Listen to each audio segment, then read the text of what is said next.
Welcome back to the PloughCast. I'm Peter Momsen, Editor-in-Chief at Plough. And I'm Susannah Black-Roberts, Senior Editor at Plough. Today we'll be talking with Kim Comer about a Catholic Anabaptist reconciliation movement, and with Anika Prather about classics, classical education, and race in America. Kim Comer is the editor of Plough's European edition, about which you may hear more soon, and the European Outreach Director for the Bruderhof communities. Welcome, Kim.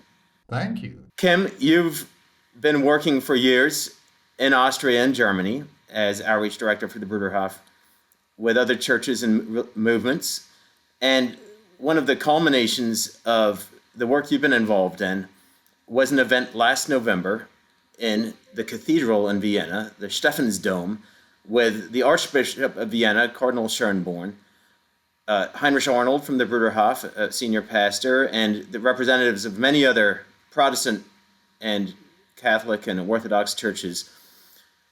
It was a commemoration of 500 years since the Radical Reformation, a commemoration specifically of martyrs from the Anabaptist movement who died there in Vienna and in Austria. Could you describe that event? It was a very special day and in a very special place, as you say, primarily to remember the faithful witness of some of the early Anabaptists who were severely persecuted in Austria. The ones we were remembering actually were executed. Many hundreds of others were also forced to leave Austria during the Reformation and then the Counter-Reformation. And it's been an open wound in a lot of ways in Austria because in some ways the memory of that was purged from the history books. It wasn't taught in schools. It wasn't remembered in any way. And it also left a legacy, I think, of antagonism and, of hatred at the end of the day, which is particularly painful when it's among Christians. And so it was an opportunity to gather together in the Stephansdom, the Cathedral Church of St. Stephen in Vienna, which is effectively the epicenter of Catholicism in Austria, together with the Archbishop of Vienna, Cardinal Schönborn, who is the father figure for the Catholic Church in Austria, and to remember those who lost their lives actually at the hands of the Catholics, and to do it in a way that wasn't casting stones, wasn't trying to just dredge up the mire of the past, but was really just to honor the witness of those who were not respected and whose witness was not appreciated at the time. In fact, Christoph Schönborn said, in many ways, God was offering something to this country 500 years ago, and the people at that time rejected it. And his longing and hope is that through the witness of the new Bruderhof community in Austria, but also through that event, through that evening vesper, that we could remember and possibly open a door for God to offer again such a gift, for such a witness to appear in Austria. Quite a humbling thought for me, I have to say, as a member of the Bruderhof community, because in many ways I definitely don't live up to the witness of the Anabaptist forefathers, the early Anabaptists.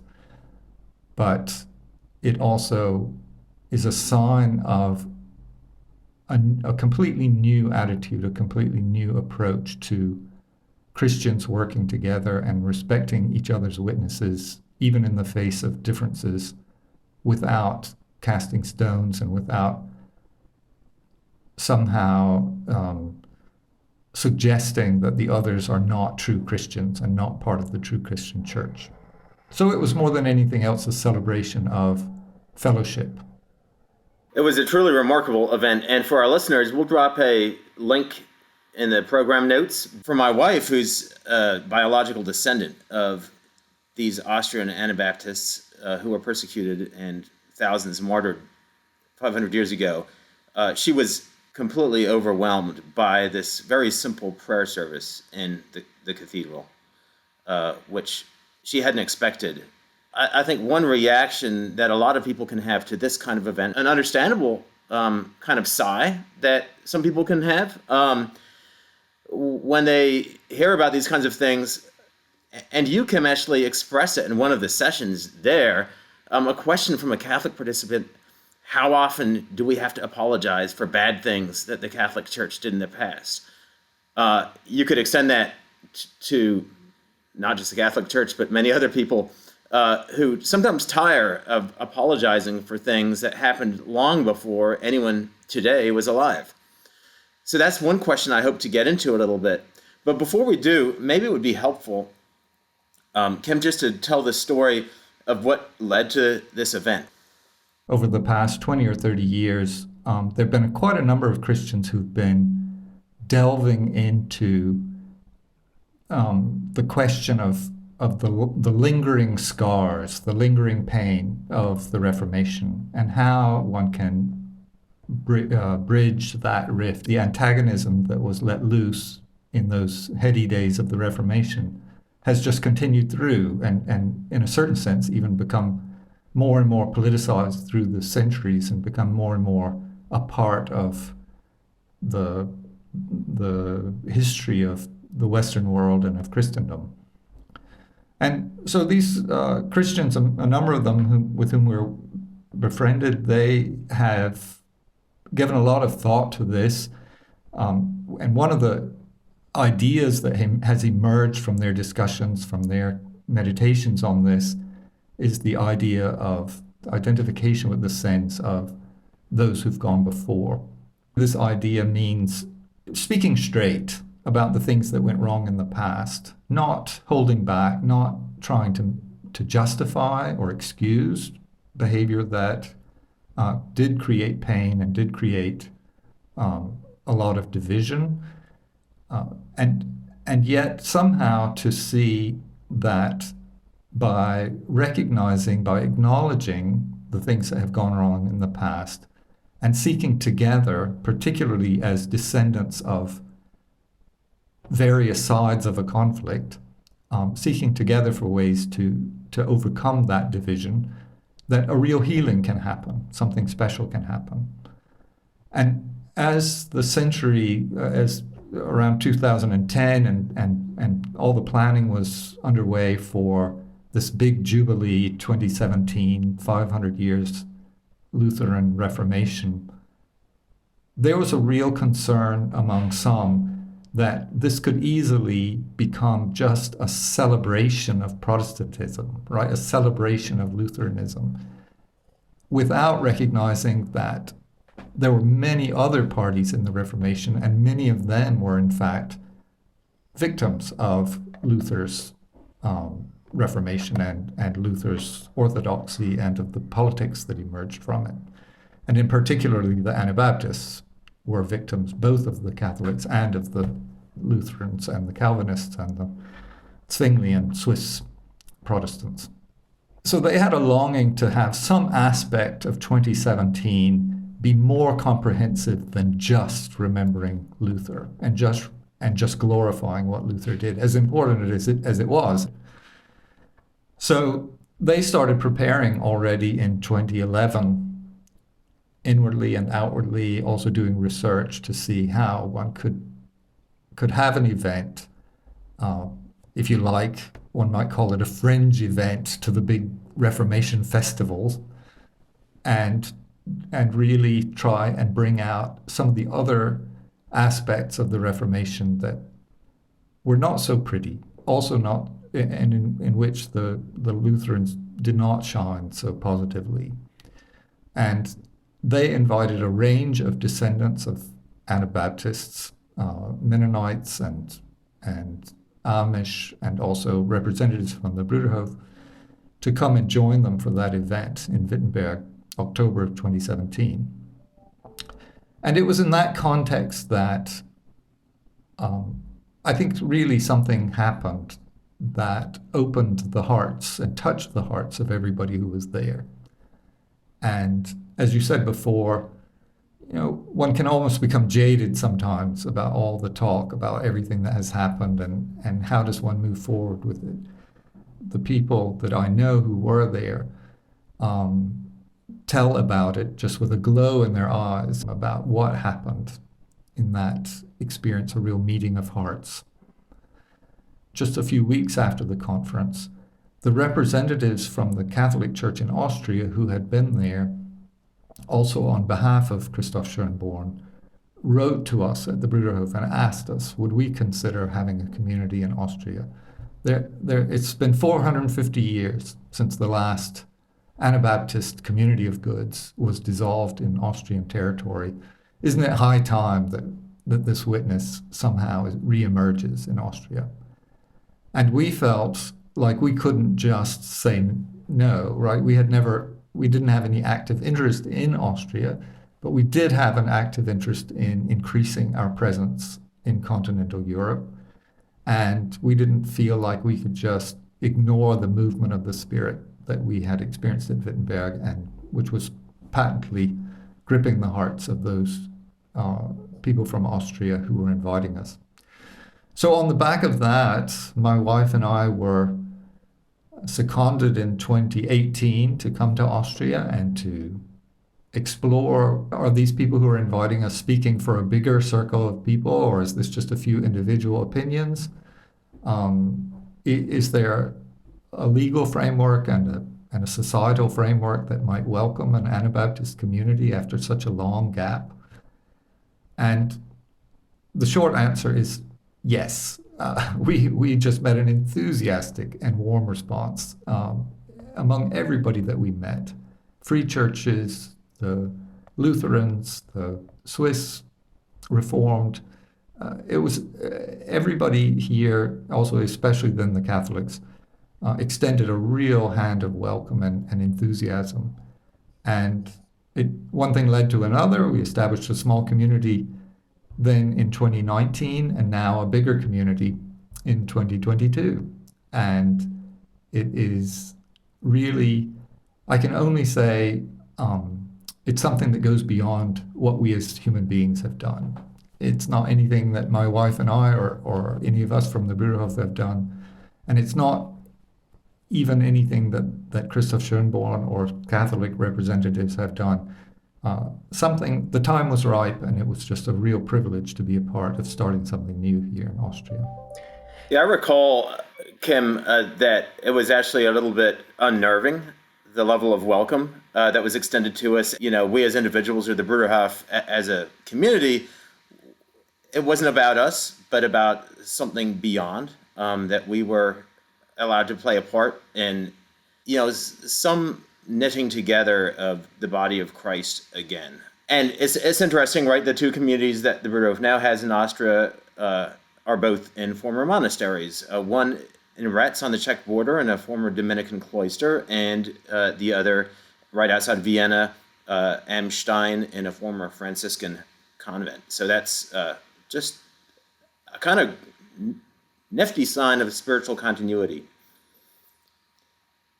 Let's climb into that question, though, of what it means to repent for the sins of the fathers. I think was a phrase that was used.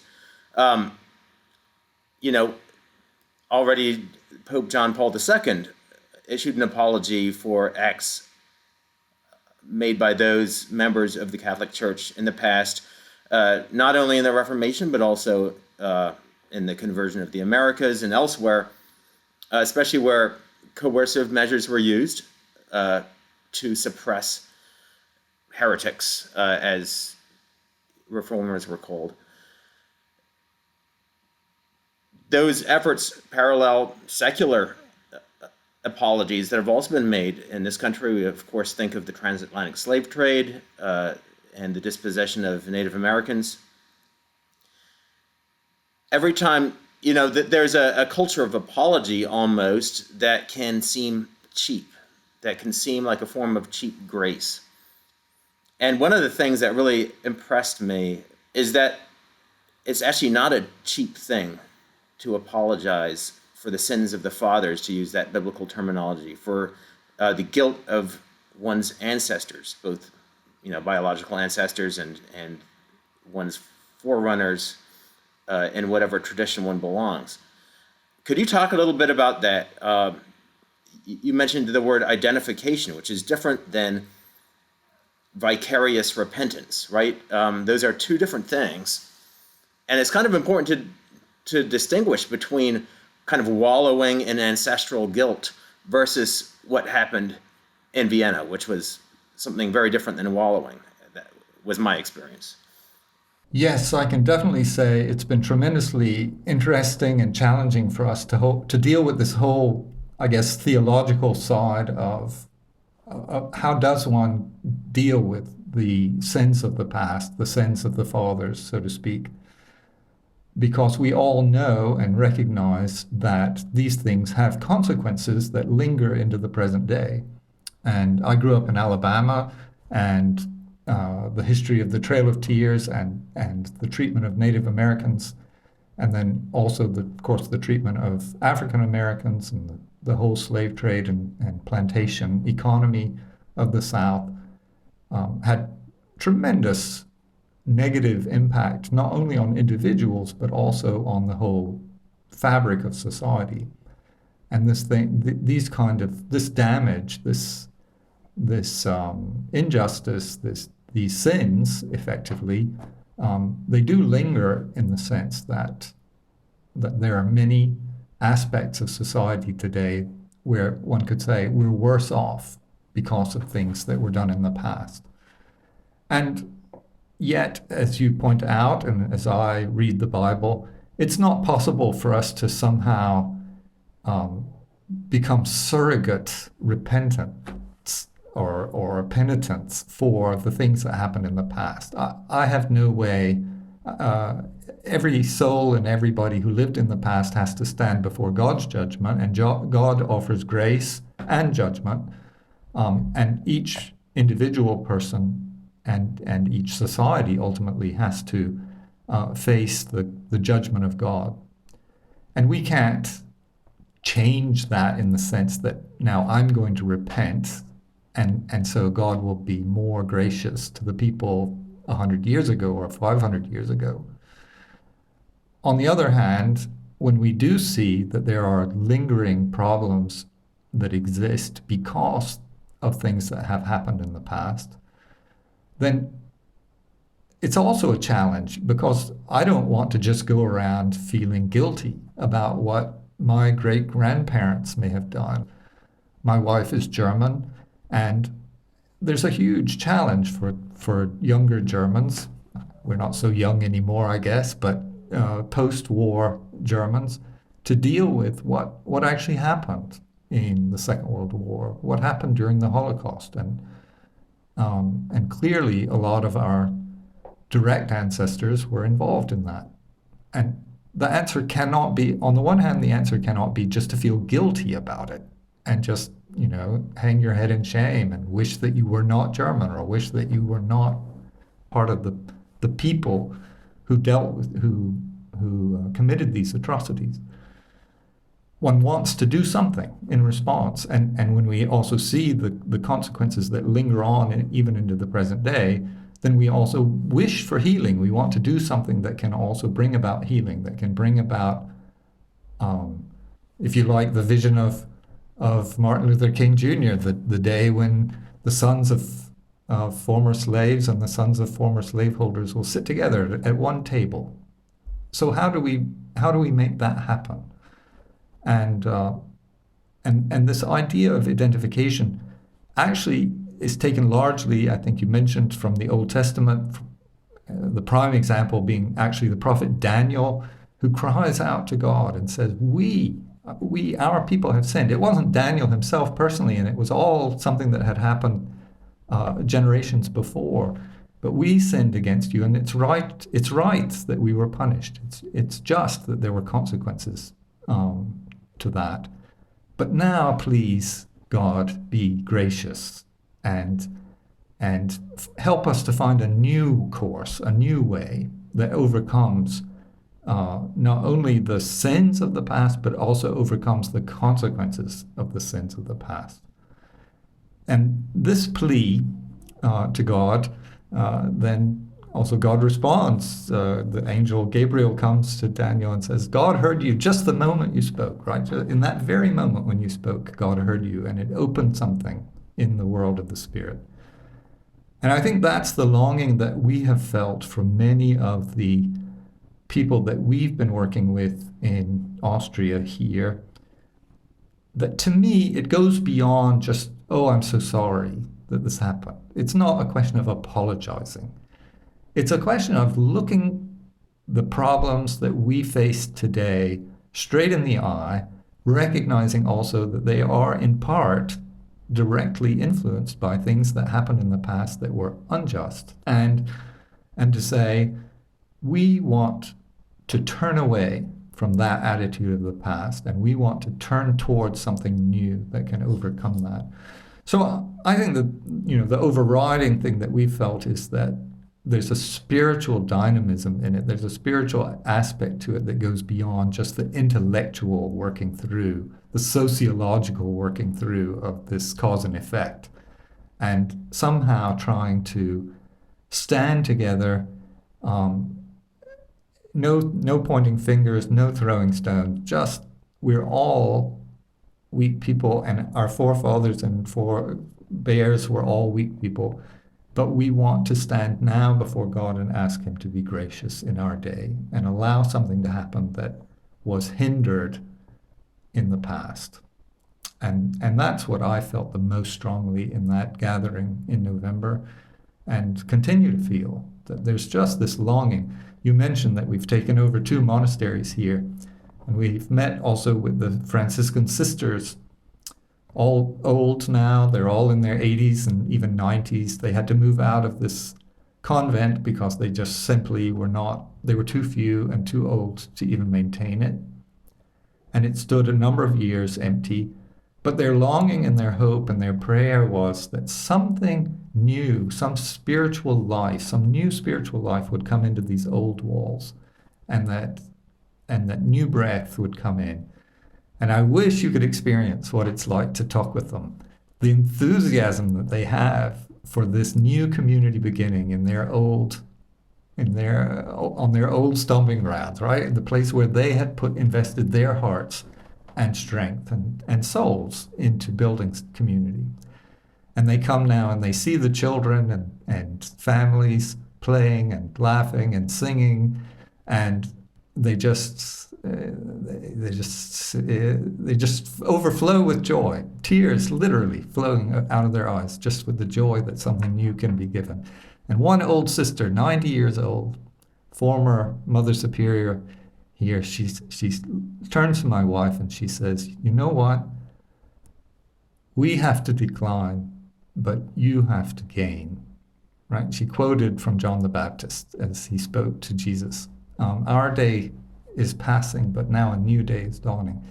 And I think that, I don't know how to express it, but it just goes beyond anything I could possibly have imagined in this country where, a relatively short time ago, Anabaptists were viewed as complete heretics, right? It would have been as if we were turning it into a mosque or something. And yet now a completely different feeling has arisen, and I think in large part because of these efforts by many people who are looking at this spiritual dimension of identification with the things that have gone wrong in the past. Hearing you talk about it just makes me so eager to visit. Obviously, I was there recently and I didn't get to. One of the things that reading the account of this meeting and various meetings has made me think about is just the concreteness of the teaching of the communion of saints in a couple of different weird ways. One of them is that, I've always kind of thought about all right, think about all the different martyrs of the Reformation, Catholic and Protestant and Anabaptist. I do kind of have this sense of they die and then they find themselves with each other praying for the church that the church militant that they just left, that's militant against itself. in that time. And that sense of the communion of saints that already happened, sort of, before God at that time, it seems as though that's really being lived out. Like that's now coming that communion of saints that's happening in the church triumphant is now kind of getting funneled back down into the church militant, in a way that just seems incredible to me, especially given both the Catholic and the Anabaptist emphasis on, it's not just an invisible unity. Like you do actually have to you can't just say with the Lutherans, well, invisible church. You actually do have to have the visible unity. Like we're going for that. And it's an incredible thing to see the way that God works through history to get that visible unity back. It strikes me in thinking about reckoning with the past, right? The Germans have a special term for that, don't they, Kim? Vergangenheitsbewältigung. Bewältigung, yes. It's interesting, but the people that we work with, they avoid that term. But Vergangenheitsbewältigung kind of has a sense of coping. And the people that we know who are involved in this this identification movement, they say what we need is Geschichtsaufarbeitung. We have to take the past and we have to work through it. We have to use it as clay towards making something new, recasting it into a future that meshes with what we know the kingdom of God is calling us to. And I think that this idea of Bewältigung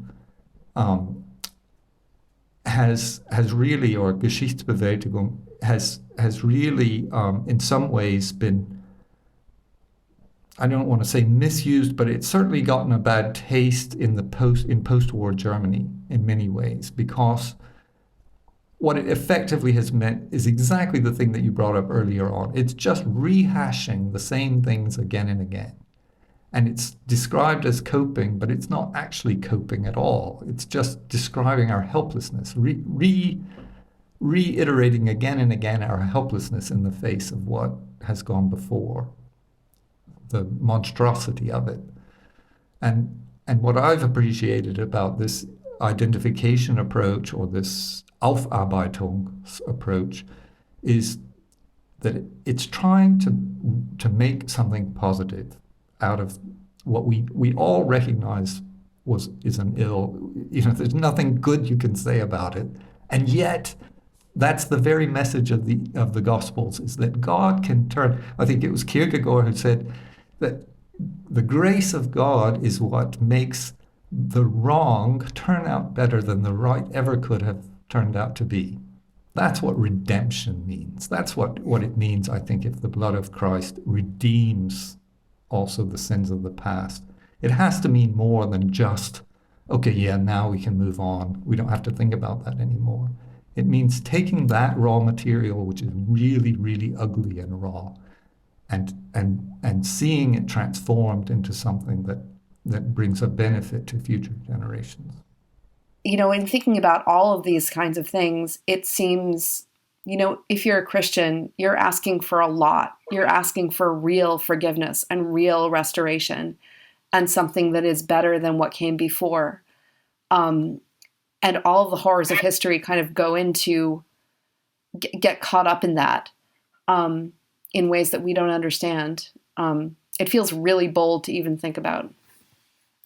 It is bold, but I think desperate times call for desperate measures. And I think that if you push hard enough against somebody and against their family and their background and their ties, and simply make a person try to feel guilty, ultimately, if a person gets the feeling that they're being made to feel guilty for things that they themselves had nothing to do with, for simply being a descendant of people who did things that were wrong,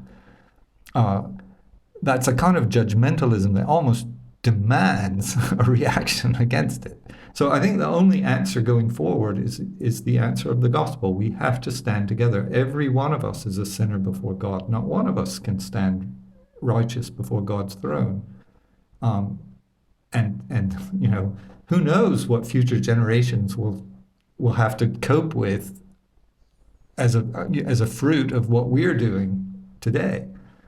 And so we have no ground to stand above, but we do have a responsibility to recognize that the things that have gone wrong in the past require repentance. They require a redemption. They require redemption. They require this, what Susannah was just saying, this restorative moment that makes it come out good in the end, that makes it all build as part of God's history. And that's what's been a great privilege of being part of it here in Austria, specifically with respect to the Reformation. Well, thank you, Kim. And it's going to be exciting to see how this all develops going forward. And now we'll be speaking with Anika Prather. Dr. Prather is a Christian. She's a wife. She's a mother. She is a professor at Howard University. She is the founder of Living Waters School. And she has various other projects going on at all times, some of which we'll end up talking about on this podcast. Anika is also a friend. We kind of ran into each other up at Fox Hill, the Bruderhof community that Plough was published out of, I guess, last year. And, you can find her on Twitter. Remind me of your handle. Anika Free Indeed. Anika Free Indeed. You can find her on Twitter, where she is a superstar of kind of like emotional and intellectual, charity engagement in a social media environment, which is not always conducive to that, shall we say. And she also has a piece in the current issue. The piece is called The Griefs of Childhood. And do you want to just sort of talk about writing that piece, what occasioned it, and the year that you had? Well, I was really excited when Plough asked me to write about it because it had been something I had been wanting to write. We have 3 young kids. My oldest just turned 12. My second son just turned 10. And my daughter just turned 8. And they had never really dealt with a lot of tragedy or hard times in their life. We found ourselves immediately, as soon as the virus started, thrust into a time period of horrendous loss of people that were close to them and close to us as a family through very tragic ways. Some through COVID, but very tragically COVID, like 1 minute being alive and well, and within 2 days, can't breathe and gone. And these were older people that would play with my kids and just made a lasting impact. One of them was my first cousin, who was also my kid's Sunday school teacher. And so he passed. One was their art teacher.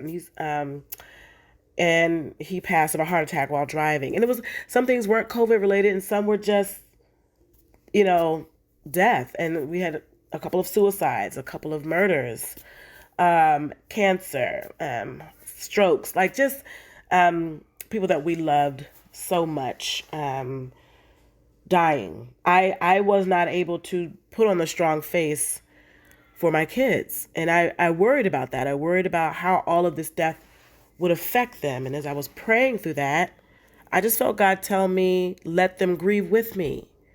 Like, instead of running off into a room and crying to get myself together to get strong to be with them, let them run with me. Let them run together. Let them fall on the floor and cry with me.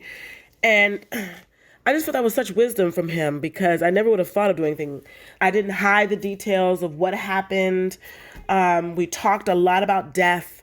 We faced death. We faced the reality of we may die. I talked about I may die. Daddy may die. And I don't want you to be angry at God if one of us dies, or if mama, papa dies, or your cousin dies. We don't get angry at God. And we talked about the theological foundations of death, how we as Christians see death.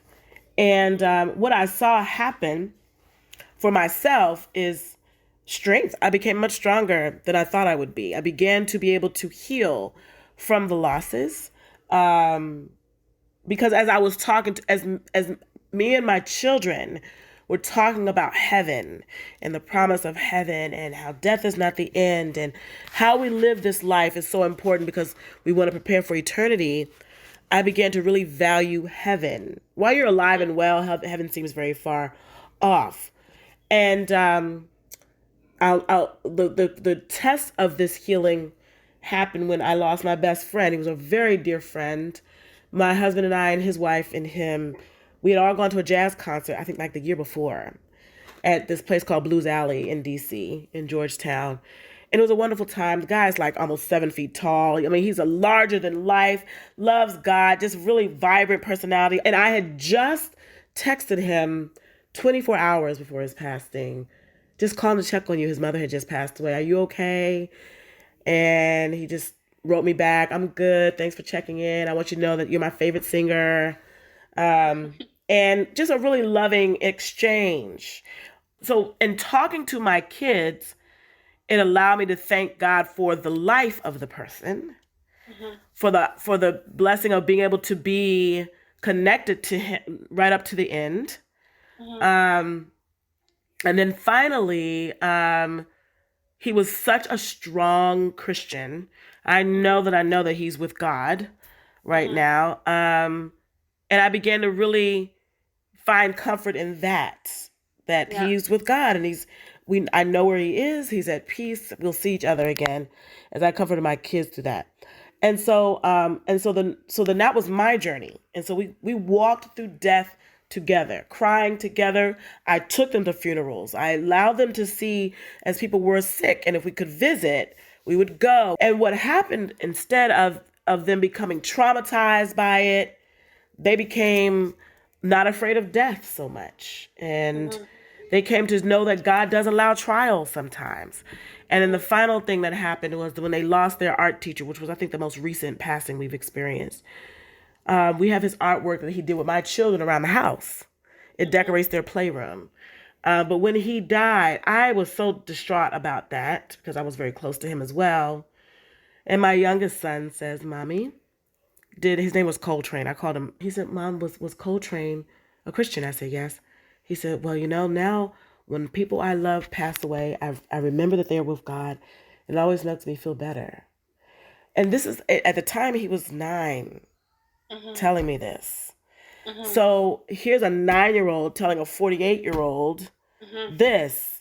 And it comforted me, And so that's how this article came out, just reflecting on this very important life lesson that everything is not going to be good and happy for our kids all the time. We can't always protect them from that. I mean, coming in the context of this apocalypse issue, this really does, I mean, it is apocalypse as the end of their world. I mean, it is their judgment day. It is the time when their hearts are revealed before God. And it's also apocalypse in the sense of like the unveiling of, we walk around as Christians saying we believe this stuff. And, then this happens and you're like, oh, well, this is real. Like, Christianity is not something that we use as a, philosophical system to just make sense of our lives. This is like a concrete hope. And I felt like the issue of the magazine needed that piece as a kind of very concrete anchor to what we're talking about as Christians when we talk about apocalypse. In the midst of all this, you've not been otherwise idle. You have been extremely busy, pursuing a kind of really interesting life project, from what I can tell, which involves your own scholarship as well as, the school that you've started. Can you just sort of tell our listeners what that is? My overall desire is to use classics to bring racial healing. Like, that's my ultimate vision. And I came to that conclusion as I watched Black activists use classics to fight for liberation, but not fight for liberation in a way to hurt anyone, but to heal America, to make America what it should be. And watching that pattern made me realize it is possible for us to do that today. And so the school is predominantly Black, but it is set up for anyone to attend. It's not only focused on Black history. It talks about everyone's history and how we all work together and have equally participated in humanity's progress and in the progress of America. So it's set up that way. And so the school I desire to be kind of like this training ground for young minds to continue to think as I'm thinking about this thing. How to engage with people who may not think like you, to have dialogue. Our Bible lessons are taught through dialogue. There's just a lot of dialogue. Socratic dialogue is kind of interwoven throughout the day, and being open to hearing other people's opinions and thoughts, and respectfully agree or disagree. And then there's math and science and all the other things too. And then there's this sense of democracy and freedom where we all vote for decisions. I don't make final decisions. I didn't even get the new building that we just got without having the students vote on it first. And then the parents voted on it. And then that's when I signed the lease. Just this sense of I am an equal participant in democracy. And I, as a human being, have control over, I own my body to do what I think is best for it. So that's another thing. And I don't mean that in a liberal sense. I want to be clear on that too. But I mean it in a humanities sense, meaning if I feel called to be a singer, I have the right to use my time during school time. I'm given free time to work on music, to work on gaming, to work on art, to work on writing. Another student learn how to build computers. So we have this free time, a lot of free time built into the school day, but the students have to use that free time working on something. And when I say something, it doesn't have to be something that I think is okay. As long as it's not displeasing to God, we want them to pursue all these different interests and passions. Yeah. So we feel that in the midst of all of that, you're learning what it means to be human, how to relate to other human beings, and to give everyone liberty and democracy, and to live that out, and that sense of equality. So that's the school. And then my work in teaching at the university level is giving that same vision packaged in a 50-minute class as we discuss various Black classicists or Blacks who read classics. But we don't just read Black authors. We read the classics that they read so they can cross-reference and see, well, why were they reading this text? Why did they find value in this text? And then finally, the final part of my puzzle is wanting to have, I didn't want to wait for a college or university to take on this project. I decided to start this museum called the Blacks in Classics Museum. And it's going to be in Old Town Alexandria. But this work is taking place in a context in which, over the last 2 years, the accusation, the remark has been made and grown ever stronger that classics and the classical tradition is fundamentally racist and should be dismantled. And you've been pretty passionate about that. I just wonder if you could reflect on that. Catch us up on your thinking. Why is it important? Why is it important there to be such a thing as this museum? Why is it important that the Black intellectual tradition be highlighted and its connection to the classics? I'm going to answer that question by talking about Martin Luther King, and not because everyone wants to talk about Martin Luther King, but I would like to say a lot of people don't understand him, really. Because if you ask the average person, what did he accomplish? Most would say, I have a dream speech and he marched on a bridge. But they don't realize that all of his work led to some type of change in legislation. Like, he wasn't just marching and nothing happened. He marched, he pushed people to vote, pushed for the right to vote because he felt that there was a lot of power in that. He was very political and very strategic. When he would get arrested, they were all strategically planned. He would literally sit and plan for everyone to get arrested. Everyone knew, young or old, when we do this, we want to get arrested. And then he would raise the bail money before they did it. We want to dramatize, what's happening to us. We're not doing anything. We're not causing any violence. But here we are praying, kneeling, being arrested and hit with clubs. And then the bail money would already be ready. By the time they got locked behind a jail cell, they'd have to let them out because they'd have all the bail money raised. And they would do this repeatedly. Now, how did this kind of thinking to create such a powerful force happen? Because he was classically educated. If you read his autobiography, he was on the debate team, he did recitations, all of the key components of a classical education that we know of, he mentions. And so he was classically educated. And he graduates at 16 from high school, right? And he goes to college at Morehouse. And as a 17-year-old, his first essay, I think, in college was on civil disobedience. I don't know any 70-year-old who's interested in civil disobedience or anything that Henry David Thoreau would have to say right now. And so at 16, Martin Luther King develops this vision for the civil rights movement. And that vision came from watching his father being mistreated as a Black man and him feeling helpless as a young boy to stand up for his father, who he highly respected. And so, but he knew that this couldn't be something that could just be fought with, with guns or violence. It had to be done strategically, it had to be done logically. So not only was he very strategic and very logical, he was a master at rhetoric, which is why his letters and his speeches are so powerful. And he won awards for being on the debate team.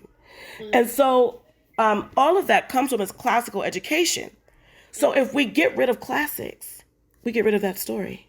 Everyone obviously cites Letter from Birmingham Jail, and everyone is made to read it. And I basically, my case is that Dr. King is the location of traditional Thomistic ethics in American history. I mean, you could make a case a little bit for Lincoln, but there's not really anyone else in the kind of canon of people that you're supposed to read in high school that are talking about American politics who explain natural law in that very straightforward, very traditional, very, straight out of St. Thomas, straight out of the Treatise on Law way. And, especially when you're kind of like talking about these ideas with, my family tend to be typical New York City progressives who are kind of suspicious of like all my weird natural law stuff and my annoying Thomism. But like, if you explain it as like, this is, you already know this, like the ethics that you taught me because you raised me, reading Dr. King that's where he got those ethics. Like that, the idea that an unjust law is no law at all, like that, even that phrase, that's in the American bloodstream because of him. I mean, and he says that in his autobiography, and he talks about how the works of the philosophers, he named these philosophers, which were all in the canon, helped him to formulate the civil rights movement. And it's just, and so I actually cringe when people say we need to get rid of classics, because as a Black woman, I'm like, you're getting rid of part of my history, and I know we're upset with how they've been misused. I'm not denying that. But if you don't read the classics that he read, you won't really fully understand what he's talking about. You won't even really fully understand the style of writing when Zora Neale Hurston writes, Their Eyes Were Watching God, which is, you can see very much inspired by the Odyssey. Mm-hmm. And so Zora Neale Hurston, part of the Harlem Renaissance, all of those authors, Langston Hughes, Ellen Locke, all of them read the canon. As Ellen Locke says in his New Negro essay, they wanted to stop telling the Black story as some just tragic, violent story. Mm-hmm. All that, it's true, and they do include the story, but they wanted it to be beautiful, and a work of art, mm-hmm. that you would value it the way you would value the Odyssey and the beauty of that story. Mm-hmm. And so they would talk about these texts together, and they would write literature. Like when Langston Hughes writes, I think it's "A Negro Speaks of Rivers." I think is that the title? He's talking about our journey as Black people from, ancient Africa into America. All of it is about our beautiful, tragic, victorious journey. That those of the Harlem Renaissance wanted to show people, this is art, this is creative, this is not just some Black story over there. This is something you should value the way you would value the Iliad and in any other epic that you would, read and say, oh, this is wonderful. That this is an intellectual text for you to read and discuss and digest. And so they were very much motivated by reading these works. And so when you take it, you don't understand the motivation behind them all. You need to allow them to have the intellectual roots that they did have. Yes. And, even Booker T. Washington, even though he was not a supporter of classical education in the Black community, was successful and intellectual in who he was because of his reading of various works of the canon. Mm-hmm. But he got it for himself, but then wanted to show an easier, quicker way to his people, which I don't think he had ill meaning for that. I think he was really just being protective. I used to really talk bad about Booker T, and my father had to set me straight. But he was like, you can't, he said he was a man of his time. He came out of slavery. Like, he probably saw so much horrible violence and things. He probably was, a man he became wealthy. He started a college. He had to be very careful on how he spoke in order to have any success, Yeah. This is a bit of a weird question, but I did mention earlier, you tend to conduct yourself on Twitter in a way that's really distinct. I haven't really seen anyone else do it quite as persistently as you do. Do you want to to what degree did you decide to are you just this way? Are you just... Susannah's saying, tell us how to behave on Twitter, please, Anika. Well, first of all, I'm a pastor's daughter. And when you're a pastor's kid, you often deal with a lot of negativity, gossip, and just a lot of meanness. And so you kind of develop this tough skin, you can't let it get to you or you won't be able to enjoy life. And I'm wondering if that has kind of transferred over into Twitter. I am used to people saying mean things to me. And I find a lot of comfort in knowing who my friends are. So if I know who my friends are, who my family is, who my tribe, now I don't want to say tribe, who my community is, then I don't really care what anybody else says. And, but the other piece to that is, I didn't want to go on Twitter. Jeremy Tate made me go on Twitter. And I fought it tooth and nail. And when he messaged me and said I need to get on, I was like, I hate that place. He said, but you've got to be heard. So when he convinced me to do it, I made the decision I was not going to do the toxic thing under any circumstances. That it was only going to be for positive reasons, connecting with people, encouraging people, inspiring people. And that if that toxicity found its way in my space, I would try to douse that fire if I could. And my favorite verse is, do not answer a fool according to his folly, or you will be just like him. It's such a waste of time to respond to people who I'll never meet, who have nothing to do with my life.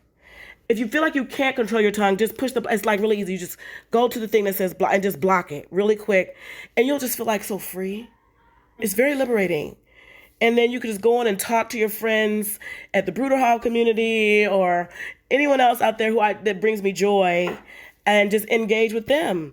And then you also find, the exciting thing is you find new friends. And sometimes people can be negative, but there's usually something they'll say that lets me know that that's not their heart, that they really are trying to understand where I'm coming from, but maybe can't find the words. So I usually have this 3 strikes you're out thing. I'll engage with you for a little while just to make sure where you're coming from. And eventually, a lot of times I can find out that we have something in common. The person's not out to destroy my life. They just misunderstood something I said. I misunderstood something they said. We've chosen to agree to disagree, but still find each other pretty cool. And we move on. But just don't waste any energy on hating hateful people. So that's my number 1 rule. And then finally, I feel like in such a public space as Twitter, I do have a mandate from God to spread his light and love. And I do feel that it's kind of almost like, I know this sounds weird. I hope y'all don't think I'm crazy. I almost feel like he's looking at me like, don't even. Like the times I want to say something back, he's looking at me, don't say it.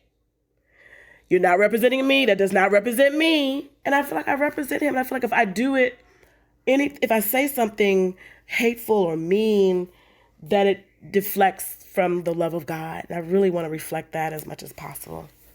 It's not just positivity. It's also just curiosity. And there is a kind of Socratic engagement. You'll pick out the one thing in someone's snarky, response where they're accusing you of being sort of like having false consciousness as a Black woman, or they're accusing you of being woke, or they're accusing you of like all the thousands, like from the left or from the right or whatever it is. You'll pull out the kind of the nugget, the clue that they gave you that they have an idea or that they have an actual question. And you'll pull that out of the sort of miasma of accusation. And you'll actually end up having a conversation with them. Yeah. And I've tried to do that too, and it's really hard. Also, if I can't figure out the question, I'll just say, can you explain what you mean, or why do you say that? I'll even ask, what in my tweets made you feel the way you feel? Because also, a lot of times we're just misunderstanding each other, I think. I spent most of my life, because of all the racism I went through, not trusting white people. Really, I didn't. And then at St. John's College, I was just there to get a master's. I thought I was just going to get my education and be done with it. I went thinking that it was not going to be a positive experience. That I was going to be the only Black person there, that I'm going to deal with a whole bunch of racism. It's going to be just same old, same old. But I went and actually had conversations with people who don't look like me or even think like me. And it was the most beautiful experience. And that was a real life changer that maybe I needed to I'm not saying we should forget our pain. I'm not saying we should ignore racism that is still in existence today.